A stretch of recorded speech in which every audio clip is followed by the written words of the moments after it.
I'm your friendly neighborhood Shakespeare, and it's my coffee break. In fact, let's have a nice noisy slurp right now. Oh, that is some good internet audio. Oh, yeah. How can you go wrong when that is happening?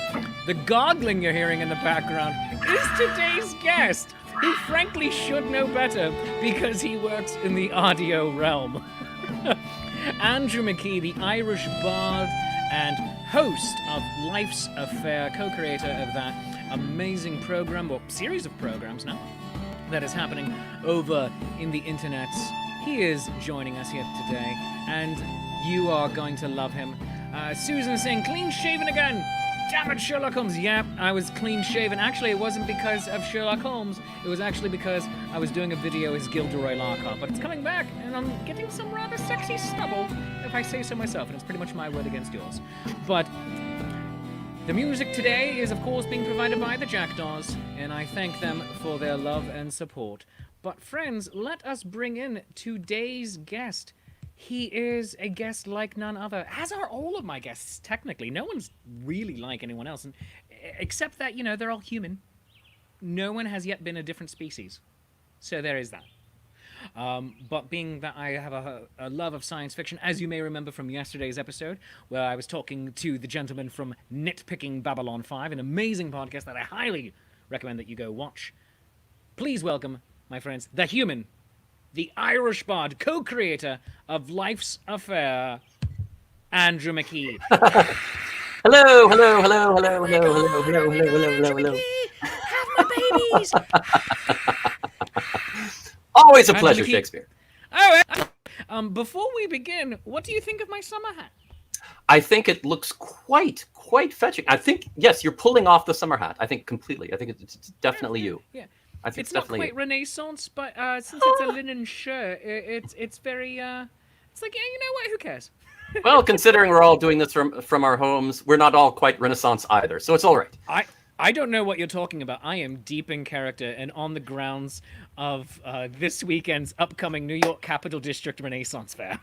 Well done. Right out, about half an hour outside of Albany. Make sure you join us. Oh, it's sad. I want to cry. For that dedication, I think he deserves a drink right there. Oh, I do. Cheers. I'm drinking my coffee. What do you have right now? Oh, yes. I've okay, I'm going to admit something here. It's a little embarrassing. I have never had coffee in my entire life. Never? Not even once? Not even once. You're more English than I am. What? I am drinking tea. So yes, very English. Irish breakfast tea is delightful. So that's true. That is a thing. Truth be told, though, sure. I have a little obsession with peppermint and other mints too. So this is peppermint tea. Mm. Oh, excellent! Very good. Wonderful. So, Andrew McKee, you have been in the Renaissance Festival world for quite a while. Yes. When did your journey, your Brobdingian Irish journey from the land of terror begin? It started in 1999. 1999, the year I graduated high school, because we're making it about me. Yes. I started in 1999 when I was 5. Yes, I started very. No, I'm kidding. It was. No, the truth is. The thing is, for how many children on the Renaissance Fair circuit we see, and we call them Ren rats because we are terrible people. That's not hard to believe. Actually, it's just like I started when I was 5. Yep, sure. Yes. It happens all the time. But no, a friend of mine, Mark Gunn, who I'm sure some of you have seen online because he's all over the place.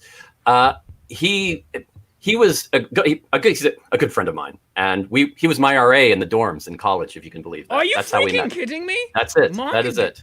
Wait, he was the responsible one. This in is the what dorm. I'm saying. This is okay. Now this is it's important to remember this was at the University of Texas in Austin, so it makes a little more sense.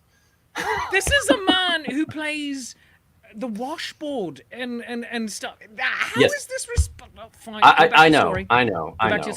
It's a silly story, but that's yes. So apparently he was out at the university, out on one of the grassy areas, just playing his auto harp and having fun. And somebody came up to him and said, "Hey, there's this new Renaissance festival opening up outside of Austin. You should try out for it." And of course, he really didn't know much about Renaissance music, but he knew I went to fairs and loved it. So he talked to me and we started a group, and within about a month and a half, we were on stage playing at a Renaissance fair. Were you the Celtic Kings? No, the Brobdingnagian Bards. You were the Brobdingnagian Bards? Yes. Oh my god, so that is so I pulled that out of my tailpipe. Oh, that wasn't a reference. Knowing, you were using a description. That was not a reference to you. That was simply using it as an adjective. Wow. I thought that was just insane foreshadowing on your part. No, my god, no. I had no idea. Brobdingnagian Bards. Yes, and we played on the circuit for a good 10 years, and Mark ended up doing the classic thing. Moved, met a girl, got married, had kids. So he started doing solo stuff, and I started doing. Yes, he does. I did not know this. I know. This person had children. This person, yes, it's scary. I know, but no. He's actually a really great dad. He's a wonderful dad. Very good to the kids. In fact, I really think the kids have been good for him too. Guy. He really is. He really is very sweet. That's a very good thing. You see that happen very much, and so that's been wonderful. But yeah, then I started doing more solo stuff and traveling around the circuit doing that, and now that's a lot of what I did for a while until just recently when all of this started. So where are you located right now at this moment? Right now I am, well, I'll be honest, I'm at my house, Austin, Texas. Do you own, rent, parents? Actually, I rent. I've lived here for a long time. I fell into that trap of always thinking, oh, I'm a musician. I probably won't stay here for very long. I'll move in a couple of years. There's no reason to buy yet. And then a couple of years happens and I think the same thing. So yeah, I've been renting, but good for you. All right. Well, maybe. I don't know. I think if I'd actually bought back in 1999, I'd own a house now. And I'm thinking have equity. Maybe not the smartest move, but I mean, it's, and that's the thing. I mean, people realize that, but I don't think they think about it, that being a performer at Faire, it's a very turbulent life. You never know what you're going to be doing in a couple of years. No, it's very true. And living this, I say this purely as a descriptor of the lifestyle we live, not as any sort of an anti any group statement. This gypsy lifestyle that we have, this, or maybe just this traveler lifestyle we have, that is very understandable. That you don't own a place. We owned a house for 3 years. We just sold it back in January because my wife got a job that necessitated us to move. That happens. And from my point of view, I can own a house even though I'm hopefully after this year of hell is over, be anywhere around the country. I always then have a base of operation that to go back to, that I can call my own little plot of earth. But because my wife's job, especially if she continues working in the college world, every few years maybe you move to, like, continually moving up in the system, moving to a new university, a new college, what have you.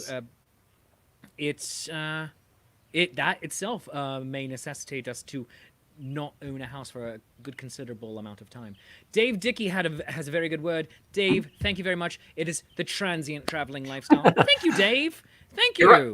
Yes, some people really jump into it, and they want to do that. It is just like, I can't imagine staying in one place for more than a year. It's ridiculous to them, and I totally get that.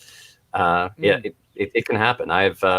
Mark was a bit that way. That's why he wanted to move around. Staying in Austin for as long as he did was the longest he's ever stayed anywhere. So it was surprising.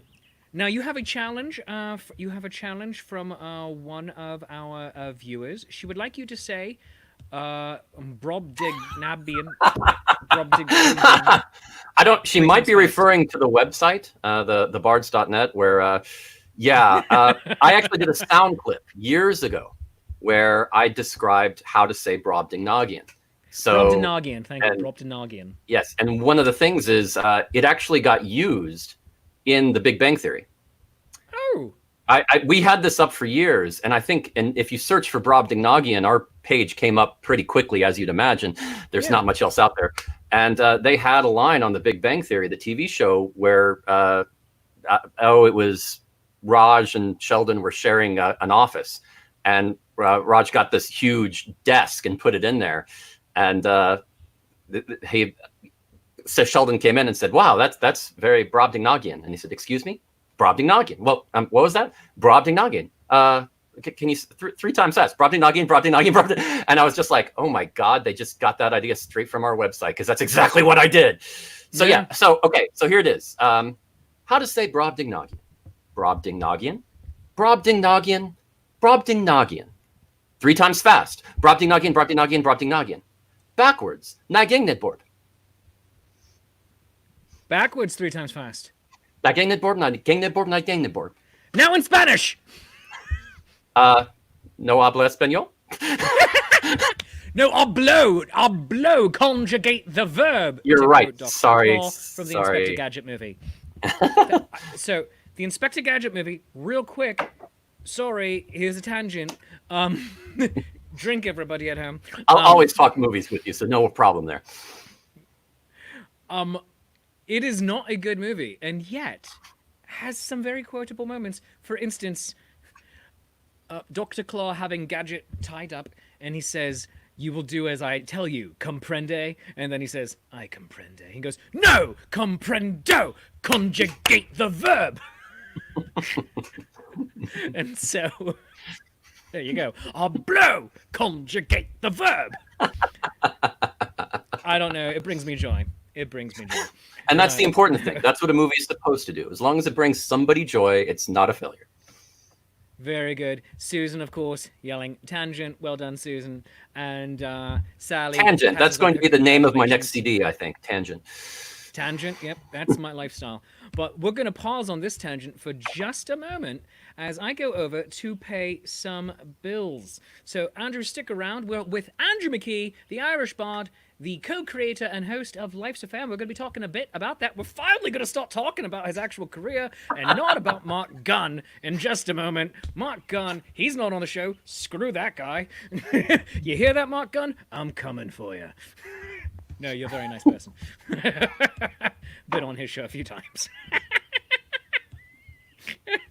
All right, but let's go over and pay some bills. So, friends, Shakespeare's Coffee Break is brought to you by the wonderful people at Hill Storage and Rigging Company. Hill Storage and Rigging Company, you can find them at hillrigging.com in Middletown, Pennsylvania. Enjoy the peace of mind that comes from knowing your equipment is in skilled and experienced hands with services from our machine movers and erectors in Middletown, PA. Established in 1967, Hill Storage and Rigging Company is a family-owned and operated full-service millwright serving industries in the Mid-Atlantic states and beyond. We are a women-owned small business with hours of operation Mondays through Fridays, 7 a.m. to 5 p.m. Eastern Time, and available Saturdays and Sundays by appointment only. Visit them at hillrigging.com. Call at 717-944-7676. That number again, 717-944-7676. Hill Storage and Rigging. No job too large or too small. And special thanks to Hill Rigging for being the only sponsor of this show. If you would like to become a sponsor on this show, you can go to Shakespeare at shakespeareapproves.com. Drop me a message, drop me a line, or send me a Facebook message at facebook.com/shakespeareapproves. And also, while you're there, go like my page. It is the only way I judge my self-worth in life. Do it. But also, I hope while you're going and liking and subscribing to stuff, go like and subscribe to my YouTube channel where you might be watching this so you can stream it to your television.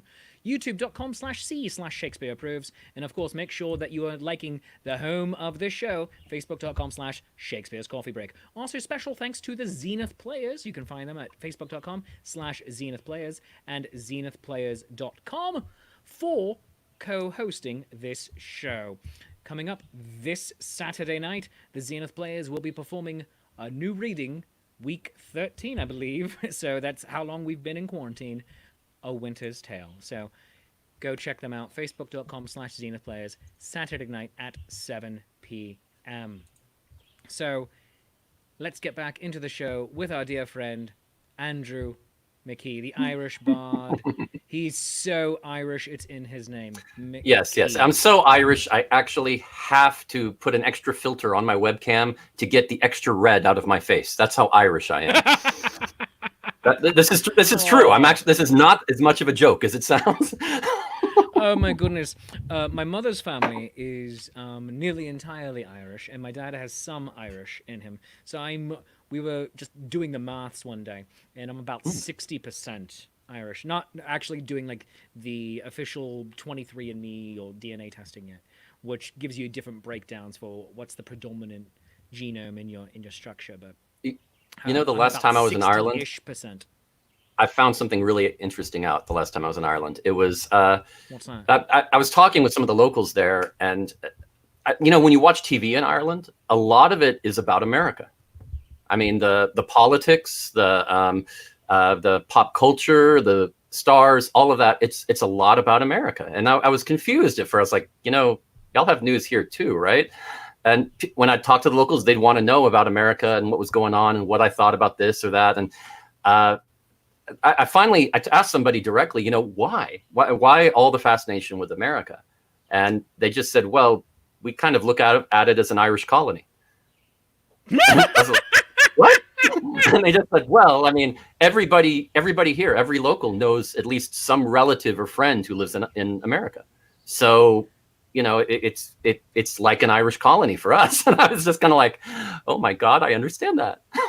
Oh, yeah. Well, there are more Irish living in the United States at this moment, or people of Irish descent in some level, than have ever lived in Ireland. Yes. In all of existence. And that's the thing. I mean, it's really, that just cleared it all up. I was like, okay, now it makes sense. Okay, go on to your TV. Yes. Excellent. Well, so Andrew, you are the host, and I keep throwing it up on the banner at the bottom of the Life's Affair. I keep wanting to say podcast, but it's so much more. You also have live Facebook and YouTube shows. You have the podcast. But talk to us a bit about Life's Affair. And I'm going to be on your next episode this Thursday. You are. And the graphic was up. Yes, to show that. Oh, yeah, yes. There it is. See? Ooh. Yeah. Nice. Yes. This Thursday will be you and Chase Treasure. And okay, Life's Affair, it was an idea I had a long time ago. I got the domain for lifesaffair.com over a decade ago. And it was always an idea of making an online community for Ren Fair. And, back then, the technology it wasn't quite there. And I thought of different ideas and different things and, a lot of ideas over the years. And then I'd get into a project and I'd have to go back to it and say, oh, what can I do now? And last year, a good friend of mine, Lee, we talked and we'd been talking about this for a long time. We were always going to do this together. Lee, who was supposed to be on this show and she's not, and thus I blame you. I will take the heat for this. Yes. She okay. To be fair, though, she is dealing with an MRI for her son, who actually is a kid who has dementia. Yes, you can actually do that. Oh, I have children. Oh, my God. Yeah. Wait, he has dementia? Oh, wow. That's an entirely new episode. He had a brain tumor, and it was removed. And as a result of it, he suffers from certain kinds of dementia. It's actually very rare. I would imagine. Yeah.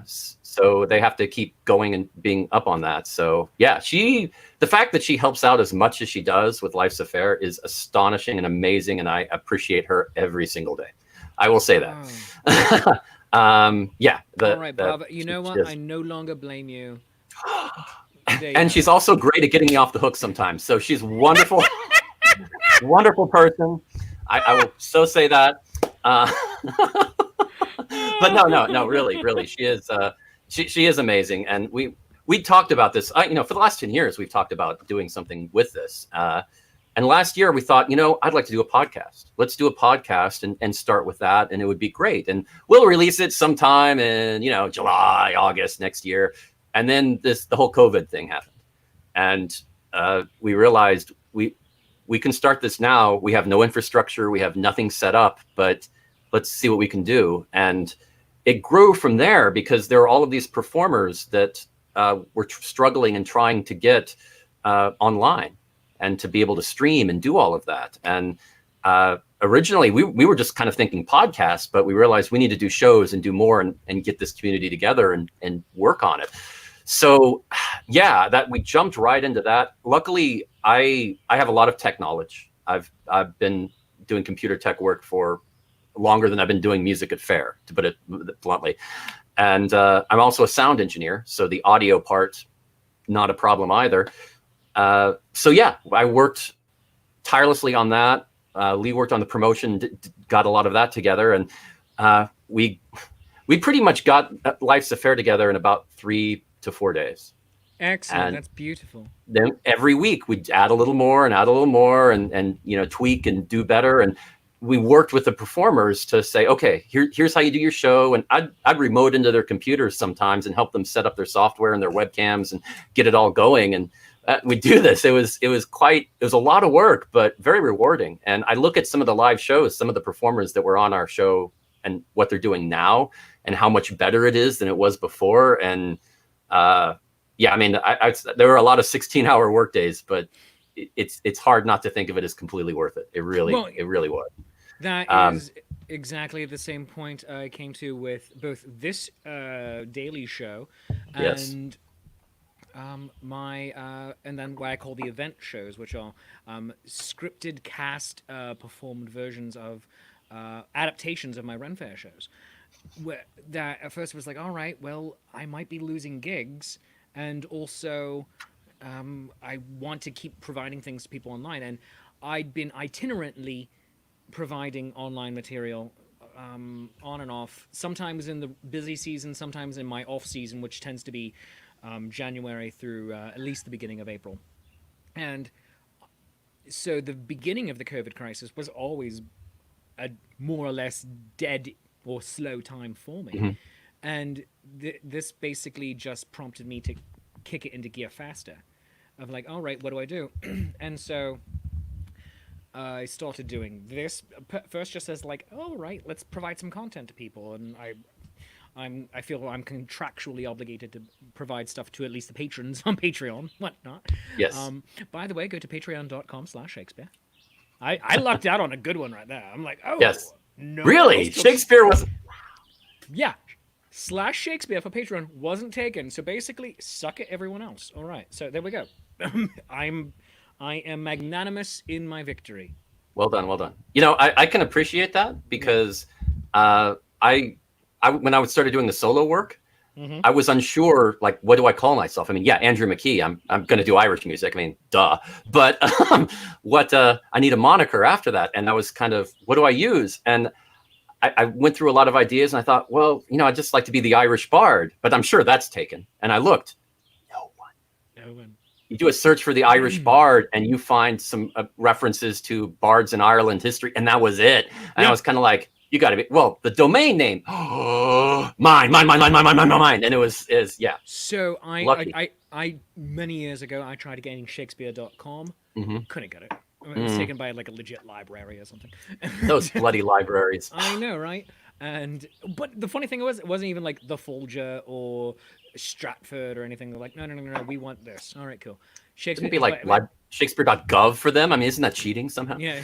But so then I went for Shakespeare.net. Shakespeare.net was available. One of those things that someone was squatting on. So I'm like, all right, cool. How much do you like? What can I do to buy it? Figure out maybe it'll cost me $100, $200. No, they want seriously. And this is me, just hating you out there, people that do this. Mm-hmm. You have Shakespeare.net, and you're letting it go for no less than $20,000. No one will ever buy this from you. You are going to have this forever. If you are watching this, and I assume you are because you email me every other week, it's never going to happen. You're always like, oh, other people are showing interest. No, they're not, because no one wants to pay $20,000 for a domain. You can be Bill Gates. You have all the money. You are rich beyond the dreams of avarice. And no one will ever pay you $20,000. Get over yourself, man. Get over yourself. And I'm assuming a man, because a woman would never make a move that stupid.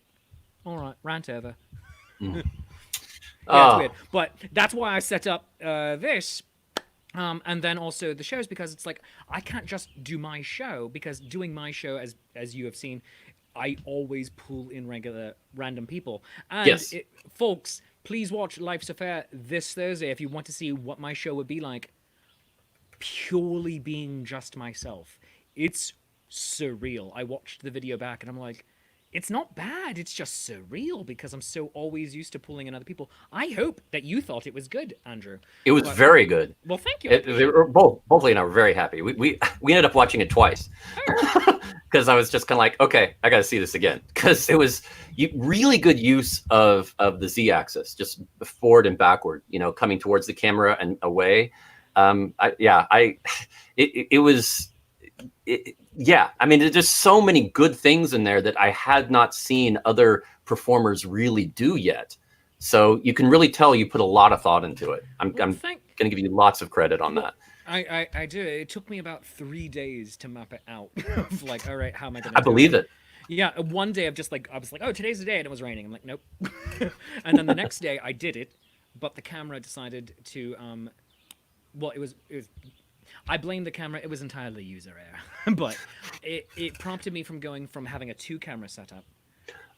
Because I was going to have one camera for far away shots, so I could like run out of one camera and run into the next, and it was going to be just a lot of editing.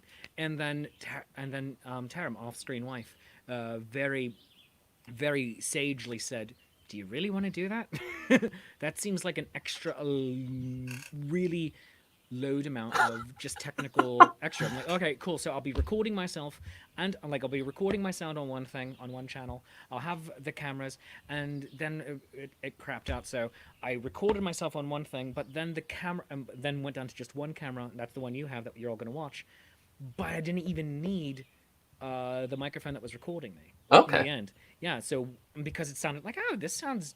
I'm like, listen to the whole thing. I'm like, it sounds good. It sounds good. And it was just the camera. I mean, it was just the mic on the camera picking me up. So I was like, oh, all right, neat. And it's funny, and I'm mentioning all of this right now, people, because you're going to watch this on Thursday, 8 o'clock Eastern time. You're going to watch this on Thursday, and you're like, oh, he keeps checking his audio levels. It's just like, oh, am I recording? Am I oh, yep, we're good. And I keep doing it. I keep looking in my pocket and checking. But in the end, I didn't need to, because the mic on the camera was fine. And I was like, oh, cool. I finally get some of the stuff in there, because I can see that it was set up to where it would have worked with a 2-camera setup, but I'm really glad it didn't, because there's this one scene where you're running out from the camera, and it's hilarious when the way you're just running and then you come back and say something, but it's just I do that a few times, but yeah. It's really funny. But if you had another camera and it saw you run out, I don't think it would have worked as well. I think the way it turned out actually worked really well. Oh, I totally agree with you. And it's and I still like the concept of the 2-camera setup for other shows of like, oh, let's try this. Sure. And it was a wonderful learning experience, because it was like, all right, because I still physically did it, because I didn't know the camera wasn't recording until after the show. I was like, it never recorded, neat. And if I hadn't done it the second time, I never would have met these weird 3 chipmunks that were sitting on they were sitting on a lawn chair, just perched right out of camera view. And I'm like, do I turn the camera and show them, or will they move by the time I turn the camera? No, I'm just going to enjoy it. But they were just all sitting there like this, 3 of them lined up. And at first I was just like, oh, they're just there. And then I looked back, and they were still there watching. They're like, the hell is this guy doing? He's not talking to anybody. He's just running around, being English, and not actually talking to anybody.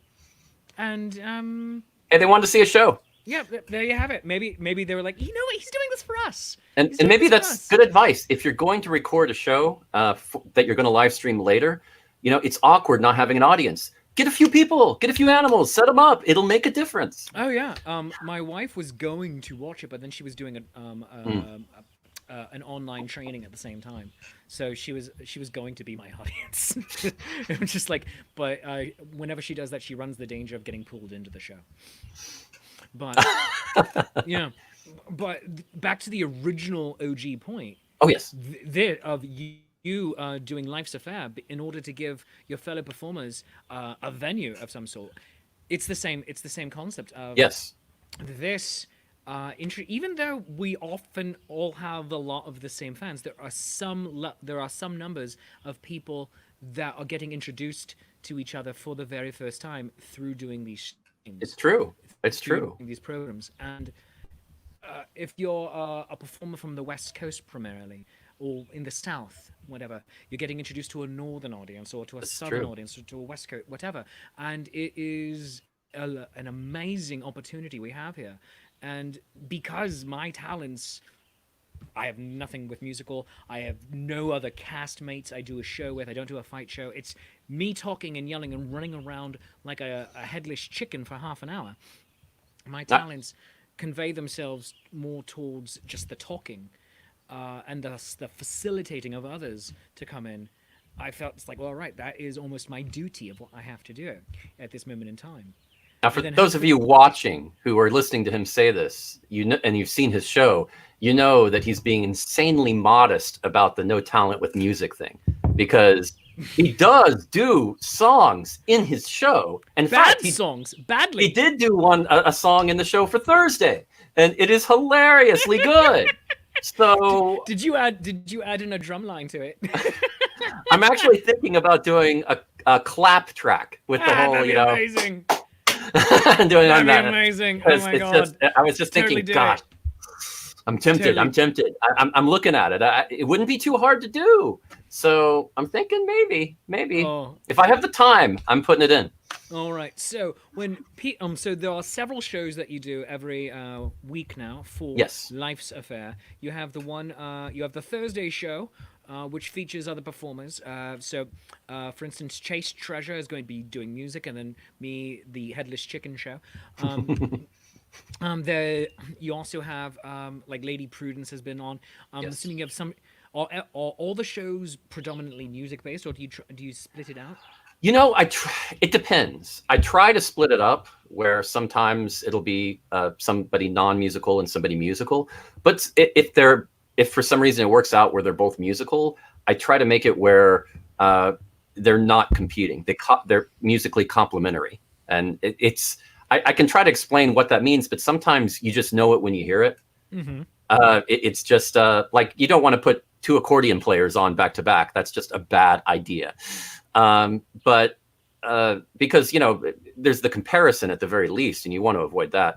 But you try to do something like some lovely relaxing music with something more upbeat would be pretty good, or maybe even two lovely relaxing music performers, but totally different spheres musically. Like one might be a harp and one might be all out just Spanish guitar. I mean, something like that would be kind of cool.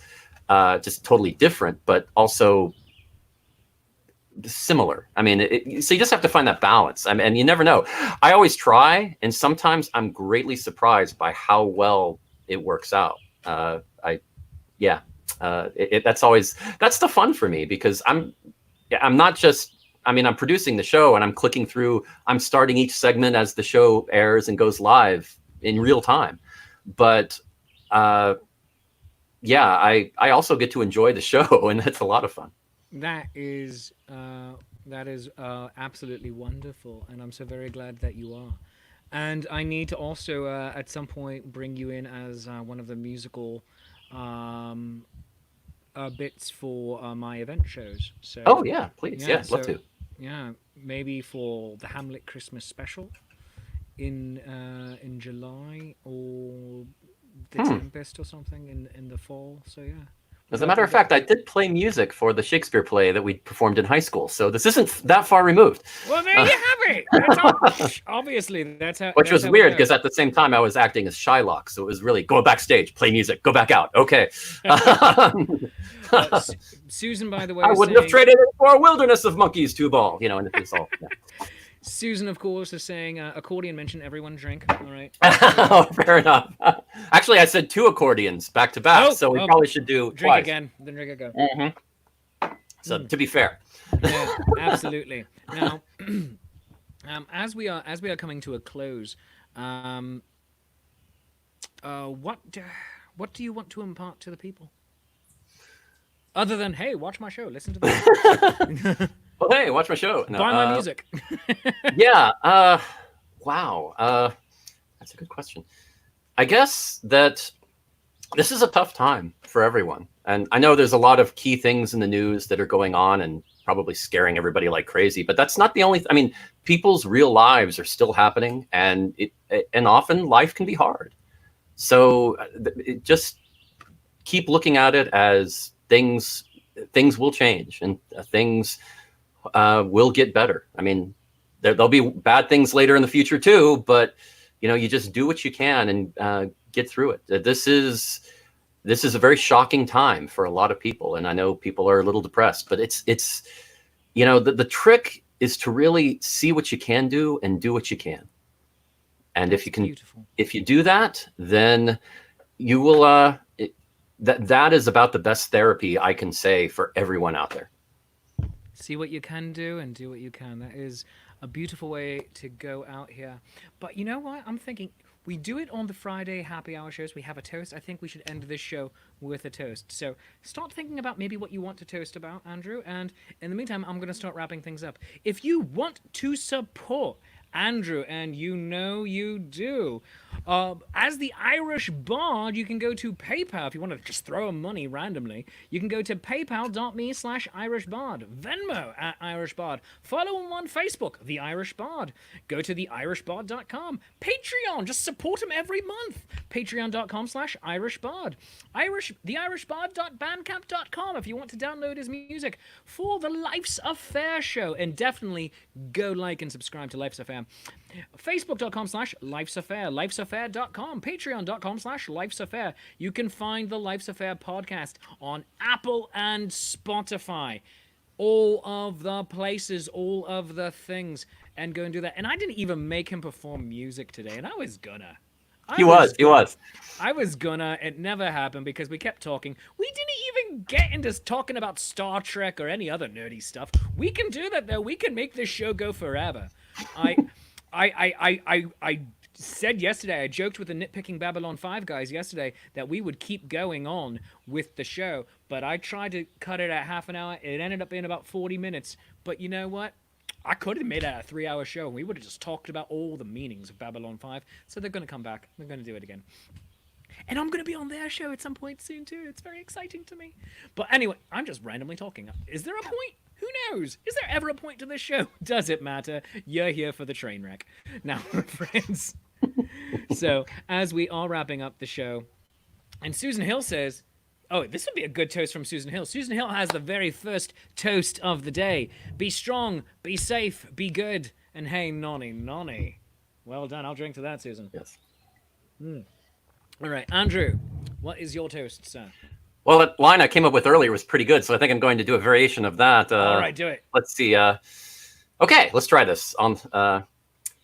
Well, some people wing it, and some people plan. See what to do, but do what you can. Oh, that was good. Oh, dang. Oh, man. You went way too short because I'm like, all right, I've been talking this whole time. I haven't thought of Okay, sorry. And many more. Better. All right. Oh, and you got some music out of me, too. So. Yeah, see, there we go. All right. All right, here we go. I'm not sure if this is going to rhyme. It just might be heartfelt. But here we go.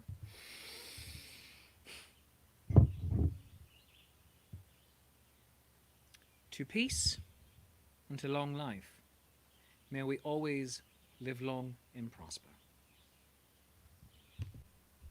Lines entirely stolen from Gene Roddenberry.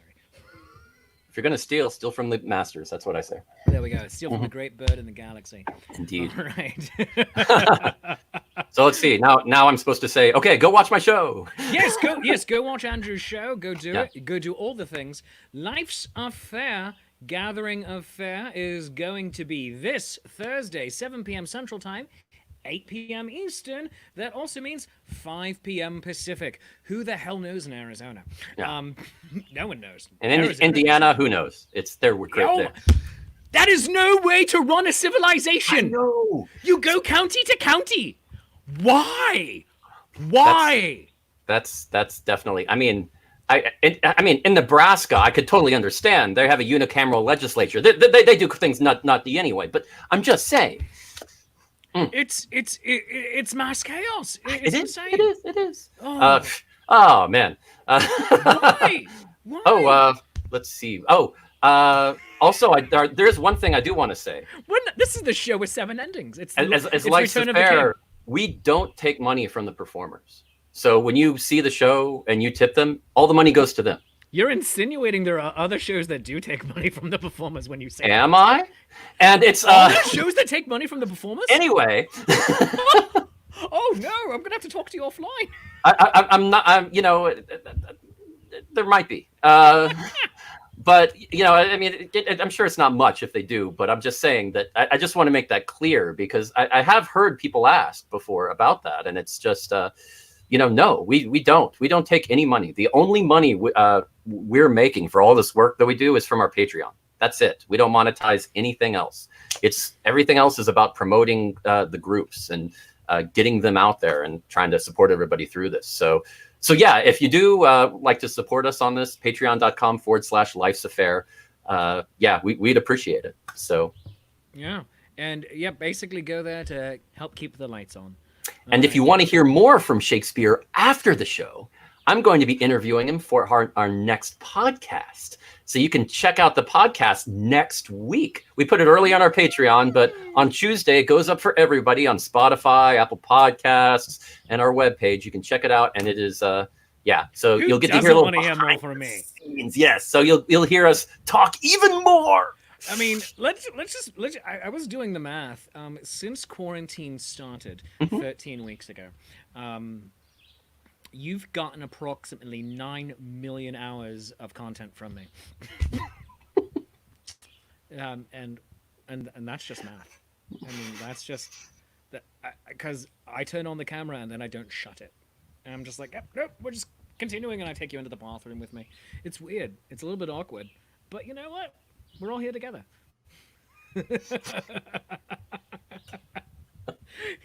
Susan, well done. Shakespeare started it not knowing what it was because this is the show that will not end.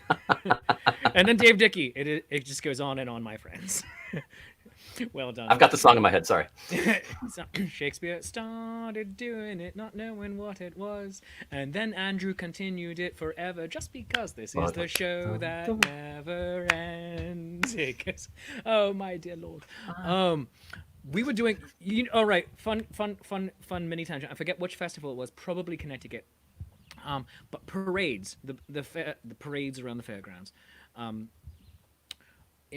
the band was like, oh, we ran out of, what's the next song? The band up at the front. And then, like, what should we do? And I just was humming to myself, and someone else picked it up. And we started doing the song that will not end. And then we were true to it, because the parade takes about 15 minutes to do. Mm-hmm. And the band did their first song. It was about, like, 3 minutes. So we were doing the song that will not end for 12 minutes. And several of us kept singing it as we walked away once the parade dispersed. And the audience was like, who do we follow? Should we Mini follow? parades all over the place. Yeah, it was amazing. It was nice. And then we're like, should we do that again? And the next day it's like, should we do that again? No. Never again. That is a very special moment in time, because no one, like, because it was the whole, like, no one was like upset. Like, people were getting annoyed. Mm-hmm. But then it was like it went away because the gag kept going. Yes. And so then everyone got in on it. Those are the best. The Queen was singing it. It was wonderful. It's like, oh, should we do it again? No. Never. Okay. Now, in honor of that song, I've got to ask one more question and make this go on longer, because of course. We're going to do this. This is Return of the King. This is how it's going to. Yes. The extended version. Thank you, Jerry Lewis. Yes. So, what is your stance on parades at Faire? Because I know there are a lot of performers. I mean, well, at least a decent number who are like, I'm doing my show. I got to work on that and get that together. And some of them will do it, but they usually don't. And I always do parades. So I do the parades. Some days I hate them. Really? Yes, I hate them. Some days. Okay. Other days I like them. Okay. And hey, any Renaissance festival watching this and like, should we bring Shakespeare back in 2021? Don't take that as anything. I will always Yes. go the Yes. second mile for you, the extra mile for you. But I like being slightly subversive with it. I like, among other things, running ahead of the parade, and then standing and waving, and getting everyone around me to stand and Yes. wave. Yes. And then once the parade passes, run ahead of the parade and stand and wave, and getting everyone to do it. And with Roger Awesome, who is actually also watching right now, our friend TJ Miller, who we actually saw in a Zoom roundtable we were doing earlier today. True. Hey, TJ.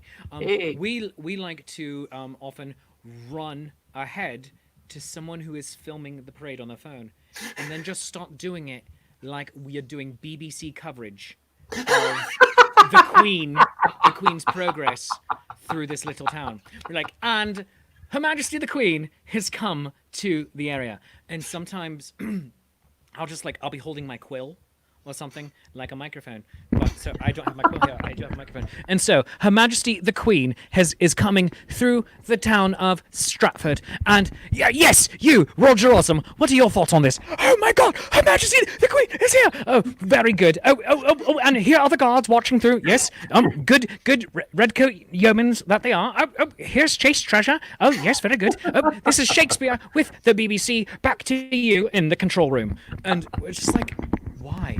Good stuff. Because it amuses us. Yes. Yes. You're having fun with it, and if you're having fun, people watching you will have more fun too. Yeah, and and I go in search of people's videos of parades from festivals. Like, all right, it's been a few days. Did they put it up on YouTube? And I go and search for it. But by and large, I find them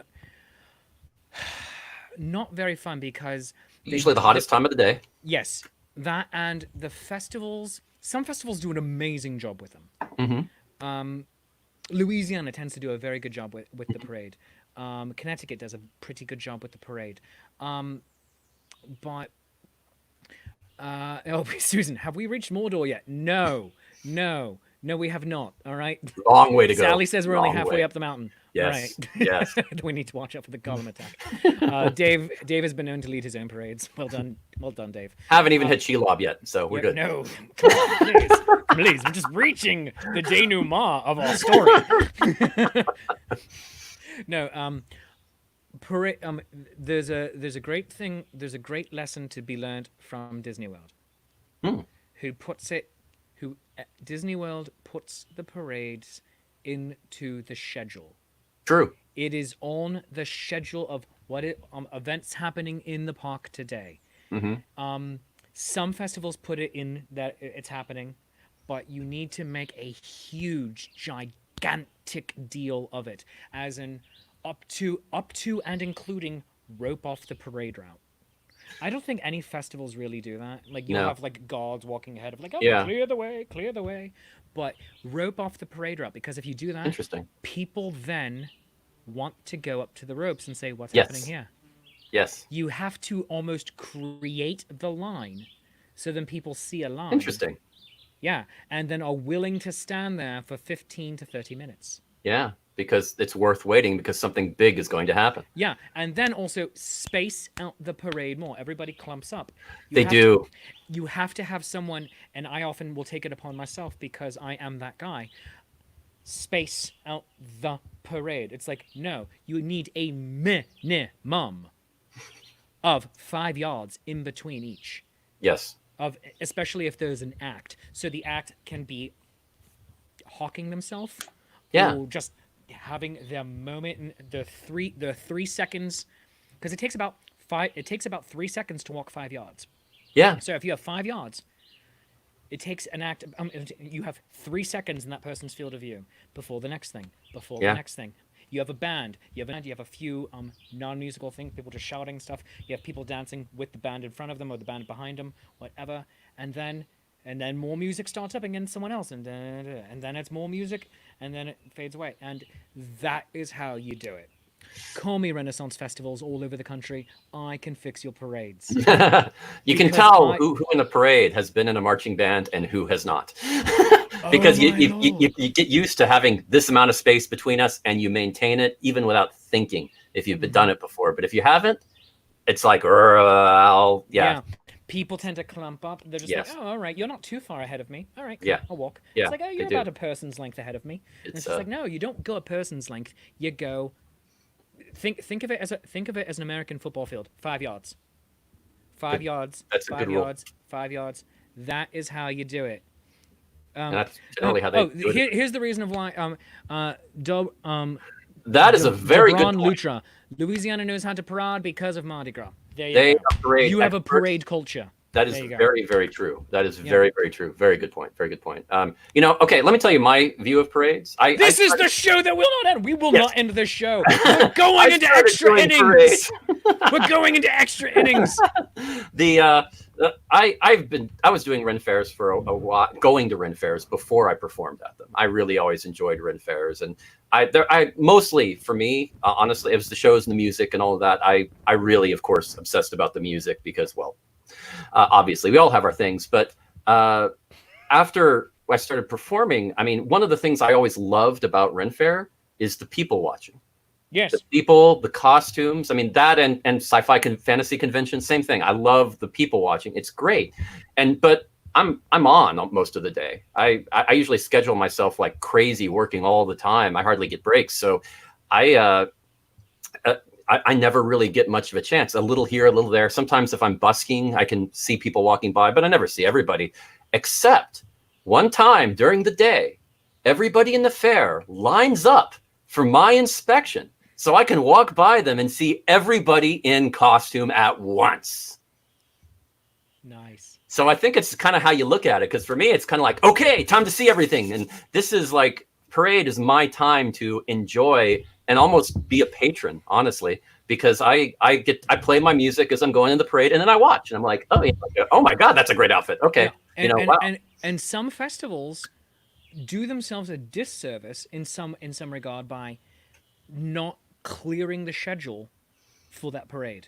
I think you're right. It's like, I think you're right. Clear the schedule, make all of the entertainers a part of it, and it's like, oh, and then some festivals do that, but then they say, oh, all of the vendors who are in the parade, you walk here in this section. I think that, to an extent, is not a huge mistake. I think it's a small mistake. It's a small it's a small, not stage management mistake. It's a stagecraft mistake. Yeah. I'm saying, you have, let's say, music, you have a random entertainer, and then you have a vendor, and then like kind of repeat the pattern.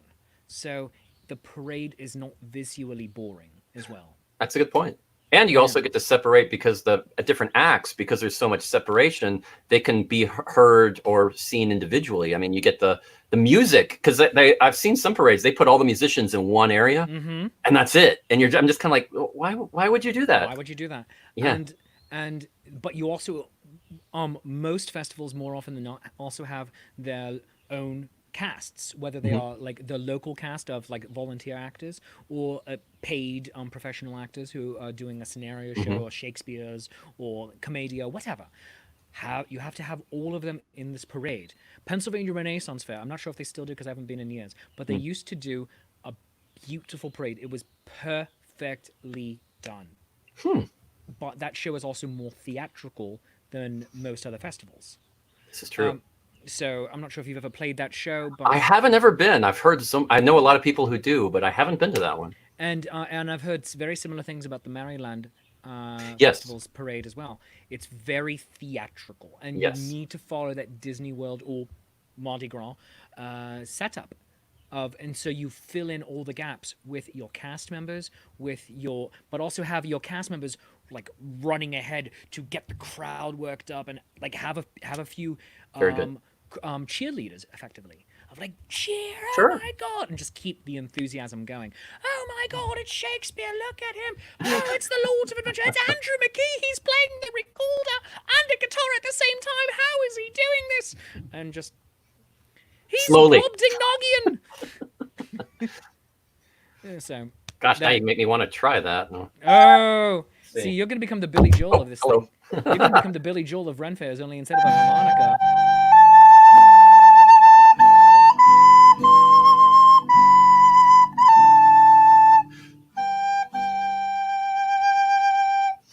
as close as I can get. I'll keep working on it. You're gonna need to have guitar capoed to certain things so that I can just strum here and then here, and it's like, oh, like slightly move your strum so you can playing different songs, or at least like keeping a beat type thing. Yeah, like, oh, yeah, no, yeah. maybe Maybe doing finger picking instead, picking individual strings, and I can play mini chords with intervals and just kind of do that. See, we That just might solved work. it. We That just might solved work. it. I just create, and then we're gonna attach cymbals to your knees, and you're gonna start Yes. becoming a one-man band. Yes, I'll do my best Dick Van Dyke from Mary Poppins. See, this is why we're here. This is why we're here. Yes, This is why yes. we're doing things. One man Irish bard. Oh, there you have it. Oh my goodness gracious! This show has been nearly an hour, and it's been worth it. And Okay, we should quit. I'm sorry. Even though he played recorder and guitar for you people simultaneously and at the same time, and we've had nearly half an hour of parade talk. Hashtag. I still didn't make him play a freaking song. So Andrew McKee, you've overstayed your welcome. Play a song. Oh, really? Okay. I thought I was going to get out of this. Okay. No! Instrumental, vocal. What do you want? What do you want? I want you to do your absolute favorite, jauntiest tune for the moment. Whatever song speaks to you. Wow. Your favorite out of your repertoire. How about I make up a tune for you on the spot? Oh, this is a Shakespeare's Coffee Break exclusive. Pick a note. Q. A through G, please. All right. C, middle C.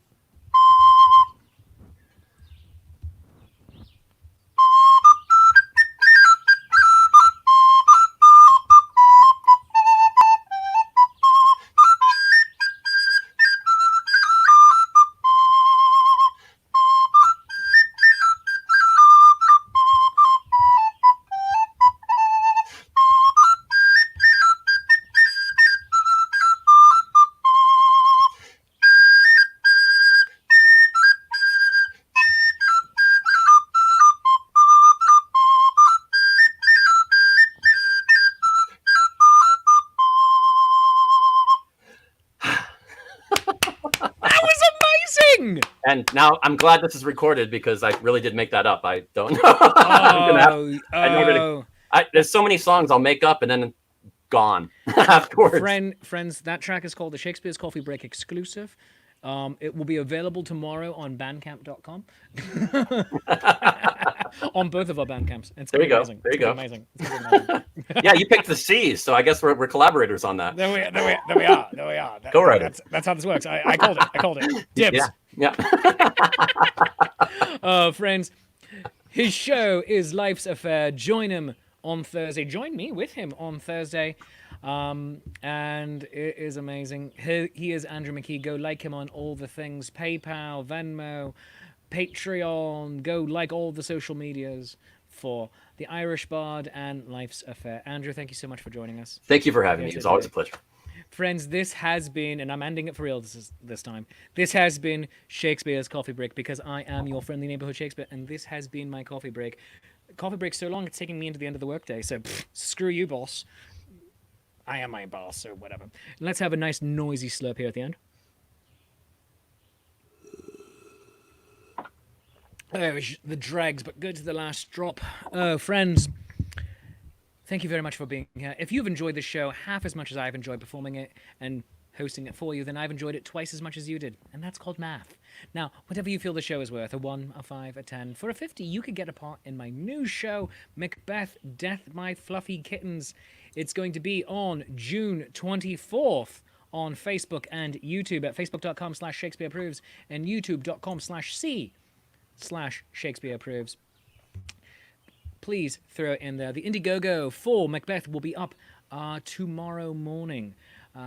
The hope with the Indiegogo campaigns for the social distancing player shows is to pay each of my performers at least $100, because actors and Renaissance Festival performers and musicians, we are out of work and we like paying our bills. So we also like staying in your lives. So please throw a coin to your local bards and Help us out if you can. The most recent show was A Midsummer Night's Dream, a gay old time. You can still contribute to that show by going to that Indiegogo campaign. Tomorrow on this show, we are going to have Aaron Bonk, Guinness World Record, Guinness World Record holder with whipping and all the whatnots. So you're going to want to tune in for that. It's going to be absolutely amazing. So you can support this show by buying me a cup of coffee at coffee.com/Shakespeare. That's ko-fi.com/Shakespeare. Or become a Patreon of the arts at patreon.com/Shakespeare. You can buy my merchandise at shakespeareproves.com. You can go to my Bandcamp and buy the album Are You There, God? It's me, Shakespeare. 7 songs, 5 of them by me. It's weird. All right, but that is the show for today. And as long as you need us to be here, we'll be here. Thank you for giving me the best and greatest job in the world, to be your friendly neighborhood Shakespeare. I love you, you love me. There is mutual glorious affection, and we will get through this together. Bye-bye.